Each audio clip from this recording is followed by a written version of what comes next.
ഇത് നോർത്ത് ഇന്ത്യയിലെ ഏതെങ്കിലും ഒരു ഗ്രാമമായിരിക്കുമെന്ന്. എങ്കിൽ തെറ്റി. ഇത് കേരളത്തിൽ ബംഗാളികൾ തിങ്ങിപ്പാർക്കുന്ന പെരുമ്പാവൂർ എന്ന ഗ്രാമം.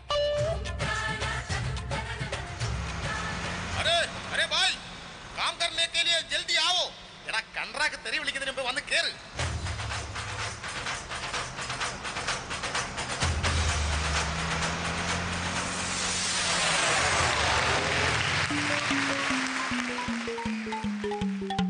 നിങ്ങൾക്ക് തോന്നാം ഇയാൾ അസുഖം മൂലം പണിക്ക് പോകാത്ത ഏതോ ഒരു ബംഗാളി ആയിരിക്കുമെന്ന്. സത്യത്തിൽ ഇയാൾ പറഞ്ഞ കൂലി കൂടിയത് കാരണം പണി നഷ്ടപ്പെട്ട ഒരു മലയാളിയാണ്. സ്വന്തം വീട്ടുകാർക്കും നാട്ടുകാർക്കും ഒരു ഗുണവുമില്ലാത്ത ഇയാളുടെ പേരാണ് സുഗുണൻ.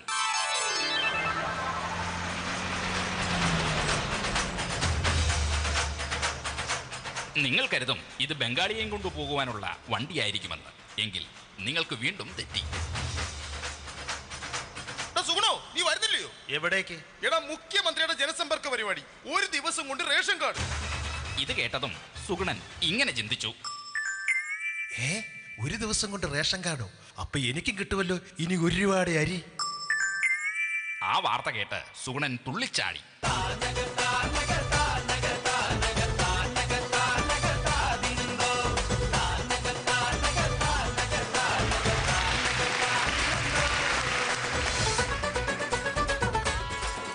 നമസ്കാരം സാർ. എന്താ ഇത്? സാറ് പറഞ്ഞതുപോലെ പഞ്ചായത്ത് ഓഫീസിൽ നിന്നും റെസിഡൻസി സർട്ടിഫിക്കറ്റും വില്ലേജ് ഓഫീസിൽ നിന്നും വരുമാന സർട്ടിഫിക്കറ്റും. ഇനിയെങ്കിലും സാറ് പറഞ്ഞ ആ ഒരു ദിവസം കൊണ്ടുള്ള റേഷൻ കാർഡ്. പറ്റില്ല. നിങ്ങൾ പോയിട്ട് ഒരാഴ്ച കഴിഞ്ഞു വാ. അപ്പോഴാണ് സുഗുണൻ ആ കാര്യം മനസ്സിലായത്. ഒറ്റ ദിവസം കൊണ്ട് തരാമെന്ന് പറഞ്ഞ റേഷൻ കാർഡ് അവര് പറയുന്ന ഏതോ ഒരു ദിവസമാണെന്ന്.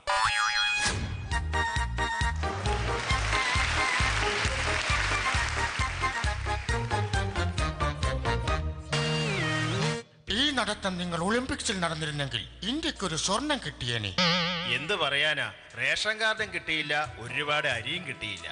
തുമ്പായി കുച്ചാണ്ട് പണം കത്തണുമാ, പഴല പൊട്ടിച്ച് പാപ്പണ്ടാക്കണുമാ, വയറ് കറ്റാളി എന്റെ കൊടല് കത്തണുമാ, പണം പെടഞ്ഞിട്ട് ദൈവേ ഓണം വളർത്തണുമാ. ദൈവമേ, എന്റെ ജീവിതം നായ നക്കിയല്ലോ. ഹേ സുഗുണ, എന്തുകൊണ്ട് നിങ്ങൾക്ക് സ്വന്തം കൃഷിയിടത്തിൽ കൃഷി ചെയ്തു കൂടാ? റേഷൻ അരി വാങ്ങാൻ നിവൃത്തിയില്ലാത്ത ഞാൻ എങ്ങനെ സ്വന്തമായി കൃഷി ചെയ്യും? അതിനല്ലേ ബാങ്കിലെ കാർഷിക വായ്പ. ഈ വാർത്ത സുഗുണന് പുതിയൊരു അറിവായിരുന്നു.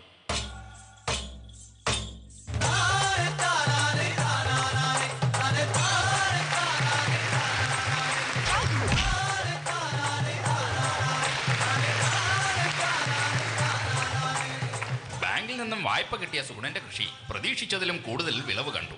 ഇതറിഞ്ഞ സുഗുണന്റെ നാട്ടിലെ കുട്ടികൾ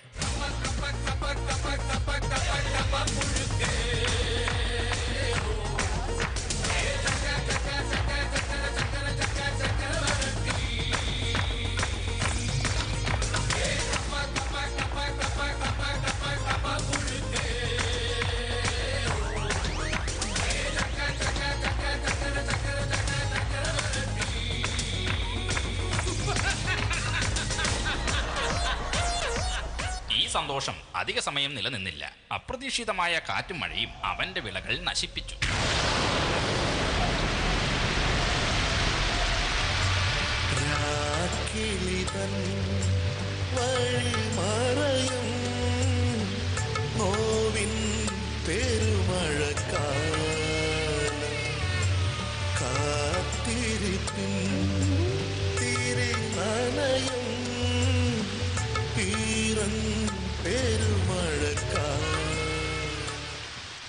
മഴ വന്നത് കൃഷിക്ക് പണിയായെങ്കിൽ മഴ പോയത് ഇവിടുത്തെ കരണ്ടിന് കെണിയായി.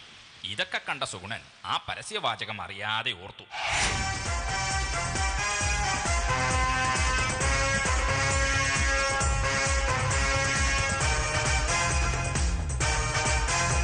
വൈദ്യുതി അമൂല്യമാണ്, അത് പാഴാക്കരുത്.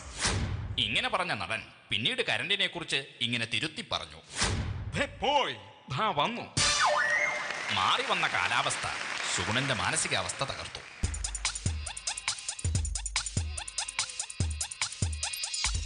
ഹേ ചേട്ടാ, ഇത് റേഷൻ കാർഡിനുള്ള ക്യൂ ആണോ? അല്ല, ഇത് ബിവറേജിൽ കുപ്പി മേടിക്കാനുള്ള ക്യൂവാ. അപ്പോൾ സുഗുണൻ വീണ്ടും ഒന്ന് ചിന്തിച്ചു. റേഷനരി കഴിച്ചാലും വാള് വെക്കും, മദ്യപിച്ചാലും വാള് വെക്കും. എന്നാൽ പിന്നെ മദ്യപിച്ച് വാള് വെക്കാം. ചേട്ടാ, ഇത് ഏത് ബ്രാൻഡാ? ബ്രാൻഡ് ഏതായാലും തലയ്ക്ക് ഭ്രാന്തായാ മതി. ഇത് കേട്ട സുഗുണൻ വീണ്ടും ഒരു പരസ്യവാചകം ഓർത്തു.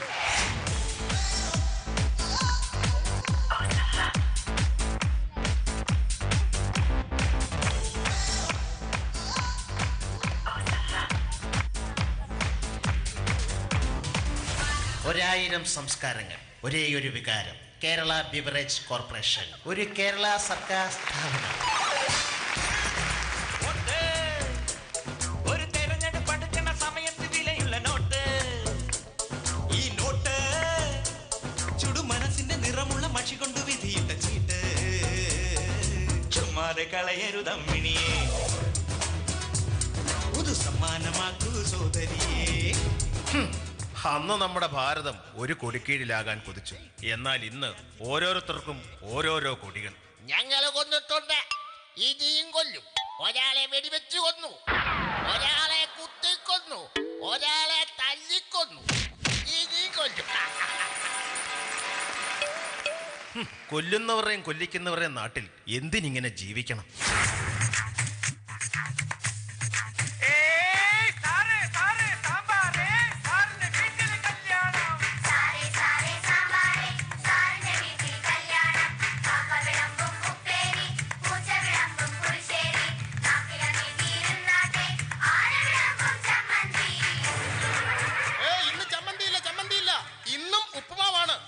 പണ്ടുകാലത്ത് സർക്കാർ സ്കൂളിൽ പഠിക്കുവാൻ ധാരാളം കുട്ടികൾ.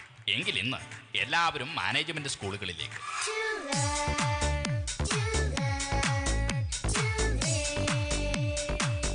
സാറ് വിഷമിക്കണ്ട, പോയ കുട്ടികളെ നമുക്ക് ഉപ്പുമാവ് കാട്ടി തിരിച്ചു പിടിക്കാം.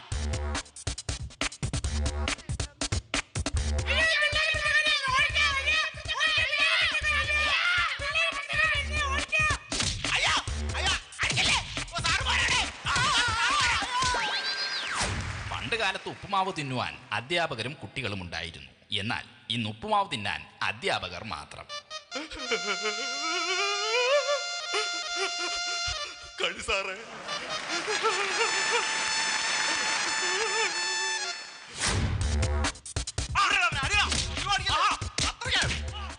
ഇപ്പോൾ നിങ്ങൾക്ക് തോന്നാം ഇതും കുട്ടികളെ പിടിക്കുവാൻ വന്ന ഏതോ അധ്യാപകനായിരിക്കുമെന്ന്. പോലീസായാലും പട്ടാളമായാലും ബസ്സിൽ കയറിയ സ്ത്രീകളോട് മര്യാദയ്ക്ക് നിൽക്കണം. ആത്മാക്കളുടെ നിത്യശാന്തിക്ക് വേണ്ടി ബലിതർപ്പണത്തിന് പോയ ഏതോ ഒരു നിയമപാലകൻ സ്വന്തം ആത്മശാന്തിക്ക് വേണ്ടി കാണിച്ചതാണിത്. അന്യനാട്ടിൽ നിന്ന് വന്ന ഒരു കൈയില്ലാത്തവൻ ഇവിടെ എന്തും ചെയ്യാമെങ്കിൽ സ്വന്തം നാട്ടിൽ രണ്ട് കൈയുമുള്ള എനിക്ക് എന്തുകൊണ്ട് ഇതൊക്കെ ചെയ്തുകൂടാ? ദൈവമേ, എന്റെ കേരളത്തിന്റെ സംസ്കാരം എങ്ങോട്ട് പോകുന്നു? ഇവിടെ ജീവിച്ചിരിക്കുന്നതിലും നല്ലത് ആത്മഹത്യ ചെയ്യുന്നതാണ്. പക്ഷേ മരിക്കുന്നതിന് മുൻപായി വായ്ക്ക് രുചിയായി ഭക്ഷണം കഴിച്ച് തന്നെ മരിക്കണം. അങ്ങനെ വെറുതെ മരിച്ചാൽ പോരാ, വായ്ക്ക് രുചിയും വേണം, മരിക്കുകയും വേണം. ഷവർമ.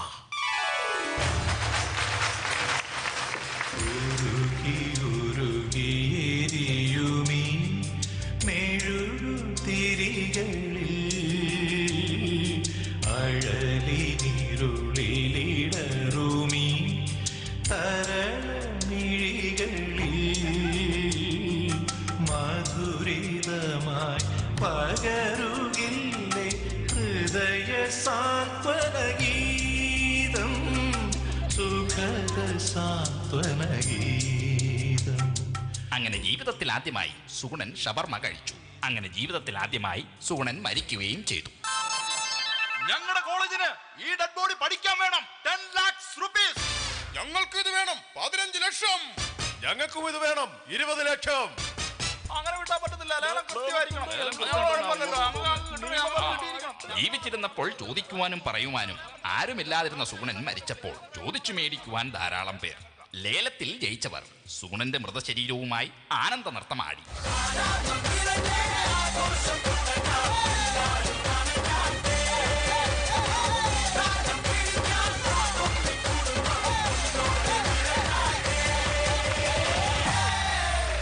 പ്രതികരണശേഷി നഷ്ടപ്പെട്ട ഒരു യഥാർത്ഥ മലയാളിയുടെ കഥ ഇവിടെ പൂർണ്ണമാകുന്നു.